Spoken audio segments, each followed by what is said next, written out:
Voilà, pour notre prochaine conférence, nous allons nous intéresser à un système de gestion d'entreprise tout à fait novateur, l'holacratie. Alors j'aimerais juste savoir si dans la salle, il y a déjà des personnes qui ont entendu parler de ce terme. Alors levez la main si vous avez entendu parler d'holacratie. Il y en a quand même quelques-unes, pas énormément, mais c'est déjà ça, hein. Il y en a 4 ou 5. Donc l'holacratie est un système qui tend, je résume, à doper l'efficacité et la créativité au sein même d'une entité. Alors pour vous familiariser avec ce néologisme, je cède la parole à Isaline Mühlhauser, qui est marketing et communication pour LIP SA, et Laurent Prodon, Scrum Master également pour LIP SA. À vous la parole. Merci beaucoup. Bonsoir. Alors, on est ravis d'être ici ce soir. C'est la première fois que je dois tenir un micro pour une présentation. Alors, je vais essayer de faire ça bien, hein, mais... Ok, alors, c'est parti. Ce soir, donc, comment est-ce qu'on peut passer de ça, disons, un organigramme hiérarchique classique, à ça, qui est notre organigramme actuel chez LIP? Ou... Si je pose la question différemment, comment remodeler totalement un organigramme par rapport au travail à effectuer, plutôt que par rapport aux gens et aux postes? Et puis, on partagera aussi quelques ressentis et comment on le vit au quotidien. Vous êtes prêts? Ok, alors c'est parti. Bonsoir, moi je suis Laurent, ça fait un peu plus de 6 ans que je travaille chez LIP. J'ai commencé comme développeur, puis Scrum Master, et maintenant j'ai une dizaine de rôles dans l'entreprise, mais j'aurai l'occasion de vous détailler ça un petit peu plus justement en détail par la suite. Et moi, alors comme j'ai été présentée, je suis Isaline, je m'occupe du marketing pour la Suisse romande depuis à peu près 1 an chez LIP. Alors LIP, qu'est-ce que c'est? On existe depuis environ 2007, donc on aura un anniversaire l'année prochaine. On compte environ un peu plus de 150 personnes maintenant. On est répartis sur 5 sites. Du coup, on a Saint-Gall, Zurich, Berne, Fribourg et Lausanne. Qu'est-ce qu'on fait? On s'occupe de développement web au sens large du terme. Ça veut dire qu'on a des partenaires du conseil stratégique en présence digitale, en expérience utilisateur, et puis aussi on est là pour le développement et l'implémentation des solutions web.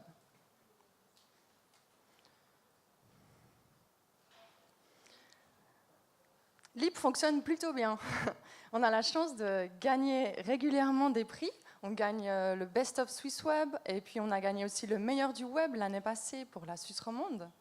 Plus récemment, cette année, on a gagné le prix bilan des meilleurs employeurs dans la catégorie PME. Peut-être que vous en avez entendu parler, c'était en avril. Et pour rentrer dans le vif du sujet, évidemment, revenons à cet organigramme. Donc, comme je vous le disais, un organigramme classique, comme j'ai pu le connaître dans une entreprise dans des postes précédents, il est organisé plutôt par rapport aux postes et aux personnes qui les occupent. Ça veut dire qu'en général, il y a le directeur général, le CEO qui sera au sommet.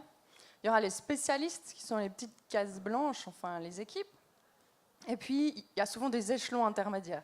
Des directeurs d'un département, des responsables d'une équipe X ou équipe Y.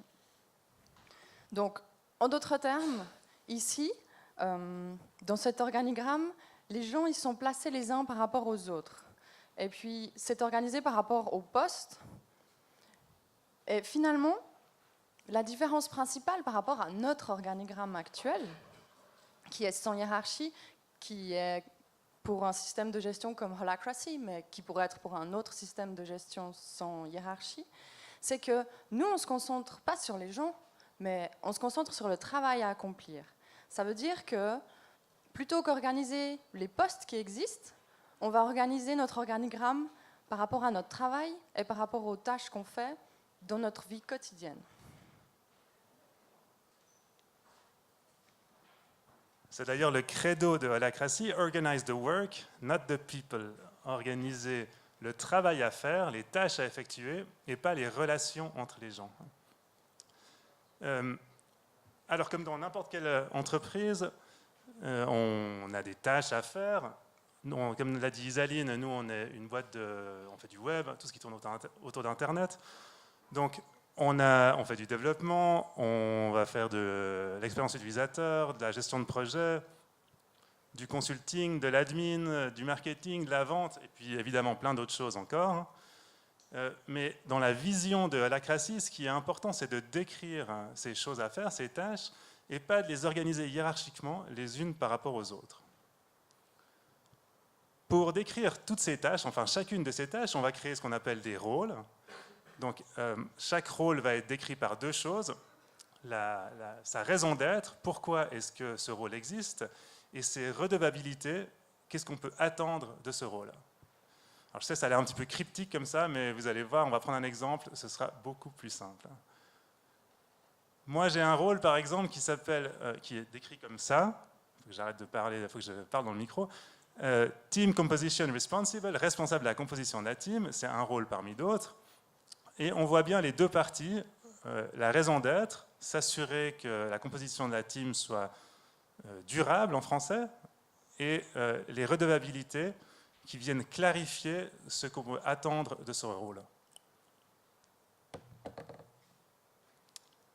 Ce qui est vraiment différent avec ce rôle d'un poste similaire dans un système hiérarchique classique, c'est qu'on ne va pas me dire qu'est-ce que je dois faire avec ce rôle. Je suis libre de faire ce que je veux du moment que je vais dans le sens de la raison d'être du rôle. Je n'ai pas de chef, je suis le chef de personne, je rapporte donc à personne. Si on regarde ce que ça donne pour Tulip, on va donc voir, pour chaque tâche récurrente qu'on fait, on va définir un de ces rôles. Ça va donner quelque chose comme ça. Quand il y a plusieurs rôles, donc chacun de ces petits cercles là qu'on voit, ces petits ronds, ça représente un rôle. Quand il y a plusieurs rôles qui ont beaucoup de choses en commun, on va les regrouper dans un cercle. Par exemple, ici, on voit le cercle LIP-Lausanne. Si je vais à l'intérieur du cercle LIP-Lausanne, je vois les rôles qui ont été définis à l'intérieur du cercle LIP-Lausanne. Je vois le cercle Robot, qui est l'équipe dans laquelle je travaille. Et si je vais à l'intérieur de Robot, je vois ce fameux rôle de Team Composition Responsible. Alors vous pouvez bien imaginer que ce rôle, il ne m'occupe pas toute la journée.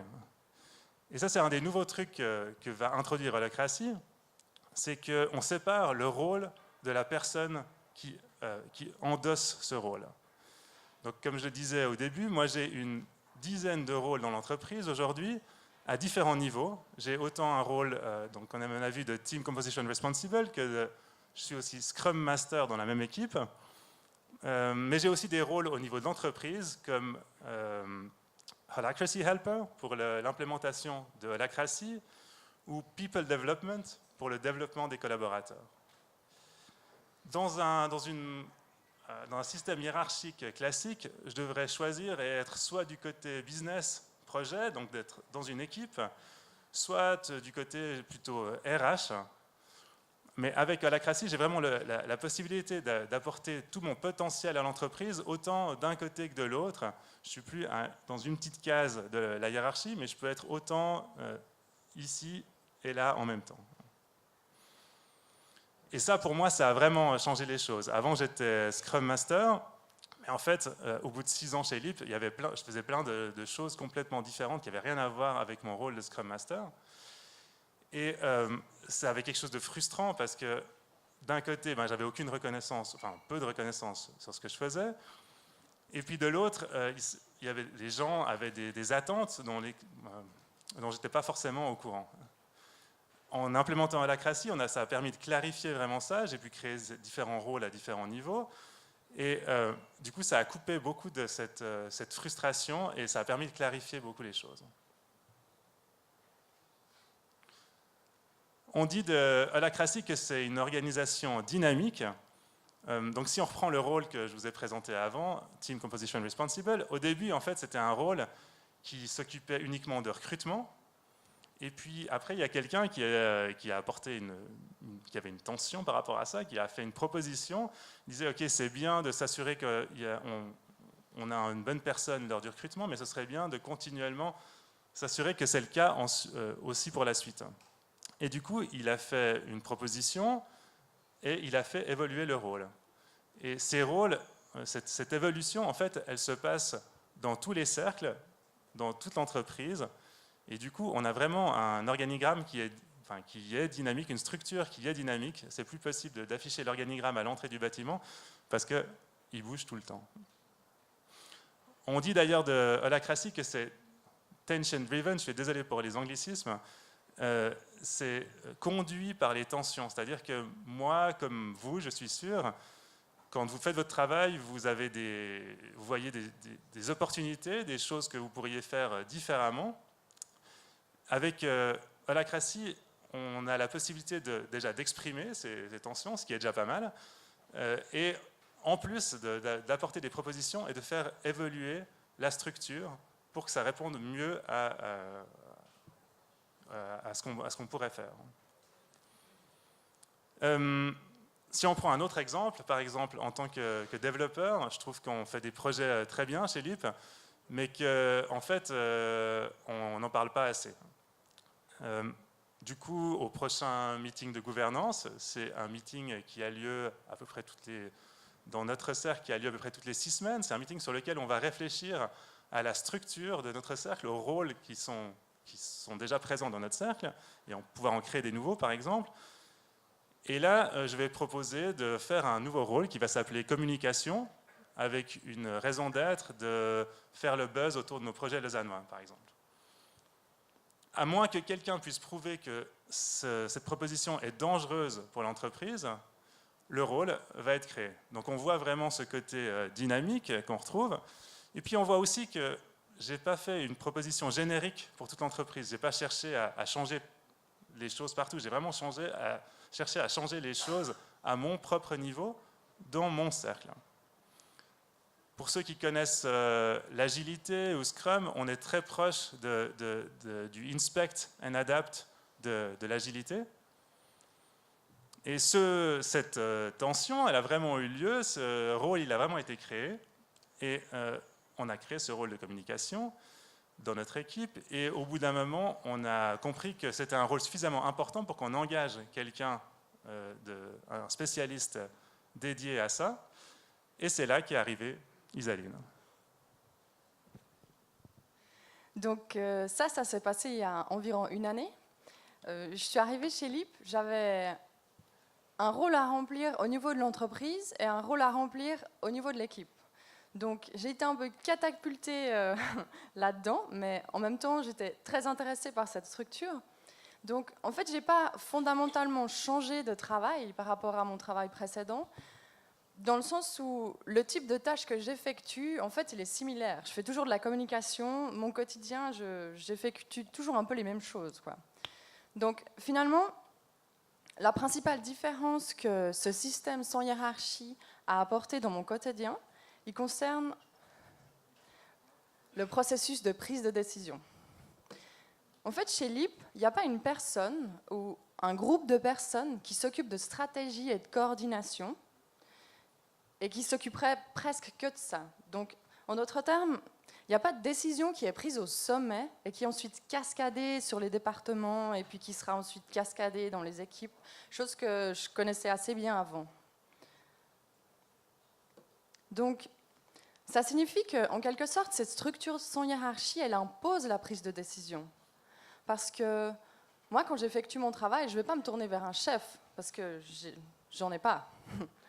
Donc, ça veut dire que je peux demander de l'input à mes collègues développeurs, à mes collègues du marketing qui s'occupent de la Suisse allemande, mais c'est à moi de prendre les décisions finales, selon les impératifs des projets que je suis en train d'effectuer ou du travail que je suis en train de faire.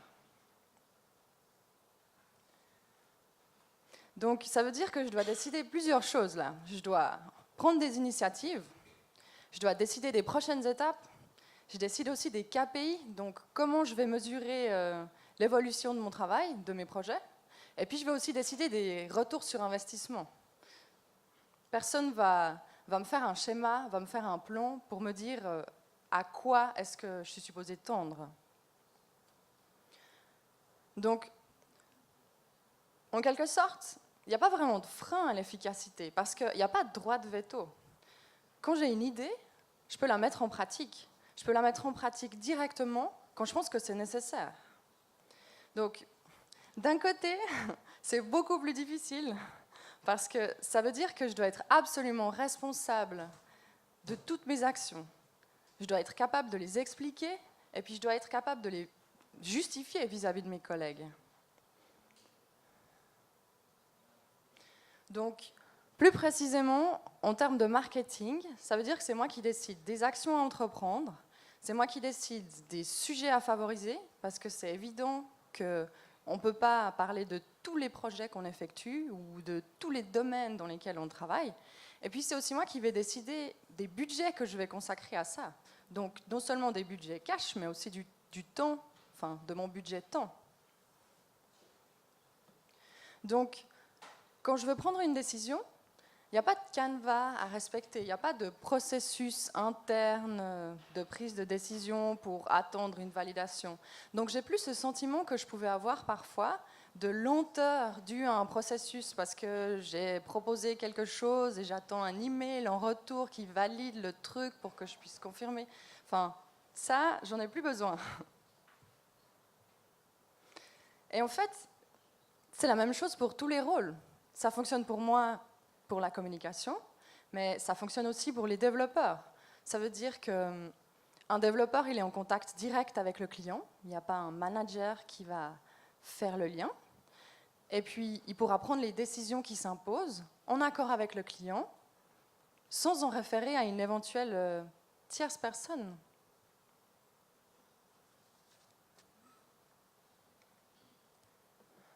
Donc, ce qui est vraiment intéressant dans cette structure, c'est que chaque équipe peut être réactive et efficiente.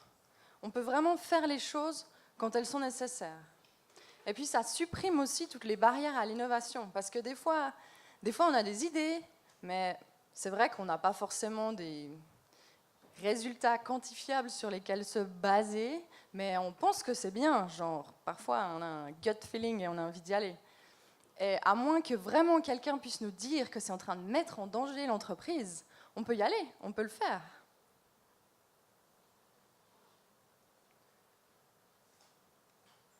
Et ensuite, ensuite, on se rend compte qu'on participe à quelque chose de très nouveau. Parce qu'il n'y a pas de règle qui a été faite pour faire ça. Donc on doit nous-mêmes s'organiser. Donc, je ne vous cacherai pas que parfois c'est difficile, parce que on doit vraiment changer de perspective sur notre propre travail, mais de perspective aussi sur notre organisation, sur l'organisation de notre travail, sur mon rapport avec mes collègues. Et puis parfois, ça demande aussi de changer des habitudes. Ça, c'est pas toujours facile, hein. Mais en même temps, même si j'ai l'impression que je dois vraiment changer de mindset, encore un anglicisme, hein, mais je pense que tout le monde le comprendra. On a l'impression que c'est une vraie chance quand on est comme ça à l'interne. Parce que moi, ici, chez LEAP, j'ai l'impression que je peux vraiment participer au succès de l'entreprise. Et puis j'ai l'impression que si quelque chose ne me convient pas à l'interne, je peux faire évoluer ça. Comme disait Laurent, c'est un organisme vivant. Donc ça veut dire que je peux faire avancer mon entreprise avec moi. Donc on a vraiment l'impression d'être une équipe et de participer à quelque chose.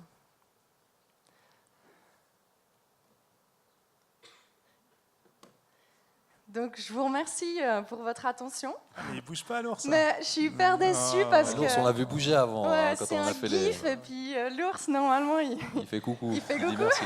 Normalement, l'ours bouge. Et puis, ce qui nous tient aussi beaucoup, très à cœur ce soir, c'est de pouvoir parler avec vous. Donc, nous, on espère très sincèrement qu'après toutes ces informations qu'on vient de vous donner, vous avez plein de questions et on se réjouit de les entendre et de pouvoir y répondre. Effectivement, j'ose espérer que ça doit interpeller. Alors, n'hésitez pas à vous lancer pour vos questions. Il y a un micro qui peut venir vers vous. Alors, je ne sais pas si en haut à l'étage. Oui, madame. Alors, attendez juste que le micro arrive. Je crois qu'il faut appuyer peut-être une fois. Peut-être qu'il va bouger la patte, l'ours. Voilà. Quand même. Allez, la peine. Ma question est la suivante. Donc, au-delà des personnes dans les projets, il y a effectivement différents rôles qui doivent être remplis si on veut qu'un projet aboutisse. Donc, les rôles sont interdépendants. Donc, vous dites, bah voilà, c'est moi qui gère mon rythme, c'est moi qui gère mon budget, mon temps. Mais les rôles restent imbriqués si on veut qu'un projet arrive à terme. Donc finalement, se dire que vous n'avez plus qu'un seul chef, mais tous vos collègues deviennent vos chefs pour que le projet avance et qu'on s'assure que finalement vous faites quand même votre travail pour que les autres puissent performer dans leur rôle. Ouais, c'est intéressant. Effectivement, on pourrait dire que tous les autres deviennent notre chef. C'est vrai que du coup, il n'y a pas une pression d'en haut, mais il y a une pression, ce qu'on appelle peer pressure, donc pression de nos pairs dans l'équipe pour réaliser ensemble quelque chose. Quand on dit qu'on est seul à prendre une décision, c'est vrai, mais évidemment, les raisons d'être des rôles, ils convergent tous vers la raison d'être de l'entreprise. Et donc, normalement, si tout le monde prend les bonnes décisions qui vont dans le bon sens, enfin, dans le sens de leur raison d'être, ça devrait converger vers quelque chose et pas partir dans tous les sens. Donc, évidemment, on travaille presque tout le temps en équipe.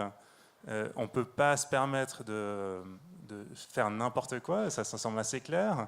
Ce n'est pas du tout chaotique, vous avez vu, c'est vraiment très structuré. La seule chose, c'est qu'on n'a plus quelqu'un qui nous dit ce qu'on doit faire. On va le décider ensemble. Comme, je ne sais pas si vous allez manger au restaurant avec des amis, il n'y a pas quelqu'un qui va dire, vous n'allez pas demander à un chef de décider pour vous où est-ce que vous allez manger, vous allez réussir à vous mettre d'accord, hein, malgré qu'il n'y ait pas de chef entre vous, pour aller manger dans un restaurant qui fait plaisir à tout le monde. La même chose pour nous dans une équipe. Si je peux me permettre une deuxième question, donc je pense qu'on l'a tous vécu dans la pratique. Il y a des personnes qui ne savent pas gérer leur temps, qui ne savent pas prendre des initiatives, qui ne savent pas prendre des décisions. Que faites-vous avec une personne qui est dans un rôle qui visiblement ne lui convient pas et ralentit l'objectif du projet, voire de l'entreprise ? Alors, dans chaque cercle, il y a un rôle qui s'appelle Lead Link, qui est là pour... Parce que, évidemment, comme vous avez dit, il y a des rôles, il y a des personnes.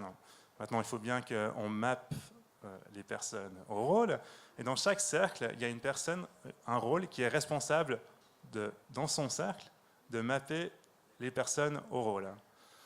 Et du coup, évidemment, ça ne marche pas du tout entre... si je mets Isaline comme développeur demain, dans notre équipe, ça risque de ne pas influencer les choses dans le bon sens, pas d'offense. Hein. Du coup, c'est ma responsabilité en tant que lead link de choisir les bonnes personnes pour faire les bons rôles. Après, c'est vrai que dans le recrutement, du coup, on va chercher des gens qui ont ce mindset et qui vont pouvoir s'adapter à ça. C'est clair, vous avez raison, ce n'est pas donné à tout le monde. Et on va vraiment essayer de chercher, au-delà des compétences propres, des gens qui vont plutôt avoir un esprit d'entrepreneuriat, qui vont comprendre ce mindset, pourquoi est-ce qu'on essaye de faire ça.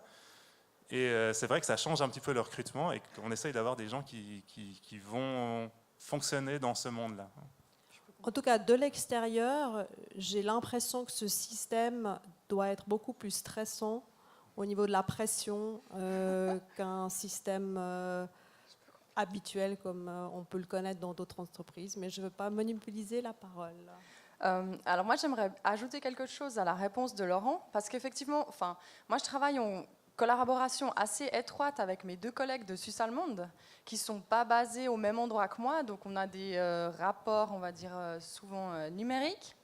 Et la communication, ce n'est pas un truc qui se calcule. Je pense que les gens qui travaillent dans ce domaine, ils sauront qu'on a un peu tous notre manière de faire. Enfin, on a tous aussi des choses pour lesquelles on est meilleur que d'autres. Et je dirais qu'en fait, ça demande effectivement plus d'efforts dans le sens... Avant, je prenais plus d'efforts pour faire mon point dans ma poche parce que je n'étais pas d'accord d'effectuer des tâches que je pensais que ce n'était pas bien. Et puis maintenant, cette énergie, en fait, elle est transférée vers quelque chose de beaucoup plus constructif parce qu'on doit vraiment se dire qu'on veut travailler ensemble et qu'on veut arriver à quelque chose. Donc c'est évident qu'une personne qui va être négative et il y en a, hein, enfin, c'est évident, et qui aura plus de difficultés à essayer d'avoir cet esprit d'équipe, on va ensemble et qui voudra faire à sa manière, etc. Mais effectivement, il faudra mettre plus d'énergie à être ensemble. Mais en fait, pour avoir vécu dans les deux systèmes, j'ai l'impression que c'est, pour moi, plus facile à vivre parce que j'ai l'impression que c'est beaucoup plus positif. Parce que, en fait, c'est de l'énergie que je déploie qui sert à quelque chose. Et puis, c'est pas de l'énergie que je garde avec le sentiment que, de toute façon, c'est pas moi qui décide, quoi. Une autre question? Voilà, oui, monsieur. Oui, merci beaucoup pour la présentation. Je me demandais combien de temps LEAP a eu besoin pour faire la transition entre une organisation classique et celle que vous avez maintenant, si ça n'a pas été fait dès le départ. Alors, pour répondre à la question, il faudrait faire un fast-forward dans le futur, parce que je pense que pour l'instant, on est toujours en période de migration entre l'ancien système et le nouveau. Donc, on l'a complètement implémenté, mais on avait été prévenu, d'ailleurs, c'est un travail à long terme. C'est-à-dire qu'il y a vraiment, comme disait Isaline, il y a vraiment un changement de mindset à avoir. Donc, on arrive à avoir les automatismes assez rapidement au niveau de tout ce qui est meeting et ce genre de choses, tout ce qui est bien structuré. Par contre, au niveau des gens, de changer complètement le mindset, ça va prendre probablement des années. Là, ça fait à peu près une année, disons, ça fait 1 année et demie qu'on en parle. Ça fait 1 année qu'on a commencé, je crois que ça fait pile 1 année que j'ai été faire les premiers cours sur Holacracy. Et puis, donc, ça fait depuis le début, vraiment, le 1er janvier, qu'on a décidé au niveau de toute l'entreprise d'utiliser ce système. Et donc, on est toujours en migration, mais je pense que on est déjà. Enfin, quand je vois en tout cas les autres entreprises, parce qu'il y a quand même pas mal d'autres entreprises qui sont intéressées en tout cas à ce genre de système, je vois qu'on est quand même déjà bien avancé dans la migration par rapport à d'autres entreprises. Je crois qu'il y avait encore une question, mademoiselle, ici. Vous avez une question? Alors, attendez le micro. Voilà. Je ne sais pas combien vous êtes dans l'équipe à Lausanne, mais je me demandais justement comment vous faites pour vraiment communiquer à l'interne, puisque au final, j'ai un peu l'impression que chacun a ses petites idées, fait un peu ses trucs. Donc même si on travaille en collaboration, il n'y a jamais toute l'équipe, toute l'entreprise qui est là. Donc est-ce que vous utilisez quand même des moyens un peu communs à toutes les agences de com ou autres, avec des réunions hebdomadaires, etc., pour que tout le monde en fait soit informé quand même au final de ce que vous faites, ou ça se passe comment par rapport à ça? Alors on utilisait Scrum déjà pour la gestion de projet, donc on a gardé pas mal de choses qui viennent de là. On fait au niveau de Lausanne, simplement, on fait un daily Scrum tous les matins. À 9h, il y a tout le monde qui est là, qui dit ce qu'il a fait hier et ce qu'il va faire aujourd'hui de façon très globale. Ça prend au maximum 15 minutes pour tout Lausanne. On est 29 aujourd'hui à Lausanne. Et à part ça, on communique beaucoup, mais en fait, avec Holacracy, ce système de cercle fait qu'on est obligé de communiquer. On a ce meeting de gouvernance dont j'ai parlé, où on réfléchit à la structure du cercle, mais il y a un autre meeting dont je n'ai pas parlé, qui s'appelle Tactical, sur lequel on va se synchroniser sur le point de vue plutôt opérationnel des choses. Et ça, c'est un meeting que nous, au niveau de l'équipe, on a 1 fois toutes les 2 semaines. Donc, tous les rôles vont se synchroniser. Et puis après, si on parle vraiment de gestion de projet, parce que là, on parle de gestion d'entreprise, hein, donc c'est quand même assez large. Si on parle de gestion de projet, avec Scrum, ça, c'est vraiment c'est des petites équipes. Donc, ils vont faire, ce sera 4-5 personnes, enfin, disons entre 4 et 8 personnes. Et puis là, ils vont avoir un daily Scrum spécifique au projet. Ils vont beaucoup plus communiquer entre eux. Ils travaillent l'un à côté de l'autre. Donc, à ce niveau-là, il y a vraiment une communication qui est plutôt journalière. Merci. Voilà, alors je ne sais pas, il nous reste très peu de temps, donc peut-être on sent que ça suscite un peu l'interrogation, en tout cas votre projet, votre système de gestion. N'hésitez pas, vous pouvez venir vers ces messieurs, dames tout à l'heure pour leur poser des questions. Je suis sûr qu'ils restent encore à votre disposition. Merci beaucoup d'être venu nous parler de ce système et on vous souhaite plein succès pour la suite. Merci beaucoup. On peut les applaudir et n'hésitez pas, si vous avez encore des questions, à leur poser.